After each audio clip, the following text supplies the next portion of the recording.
My name's Lila Vike. I'm going to make a chicken sound using a plastic cup and a piece of string. First, you put a small hole in the top of the cup, somewhere here. Second, you pull the string through the hole. Third, you tie the knot in the string above the cup so it doesn't pull through. Ooh. No, that's too close. We can't. Then you wet the string.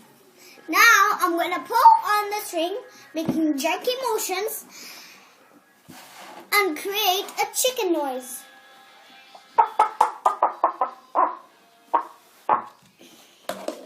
Without the cup, it sounds like this.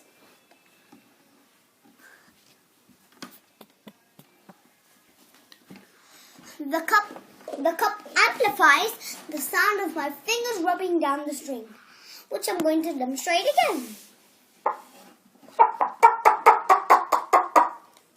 The science in this experiment is the sound waves vibrating off the inside of the cup. Thank you.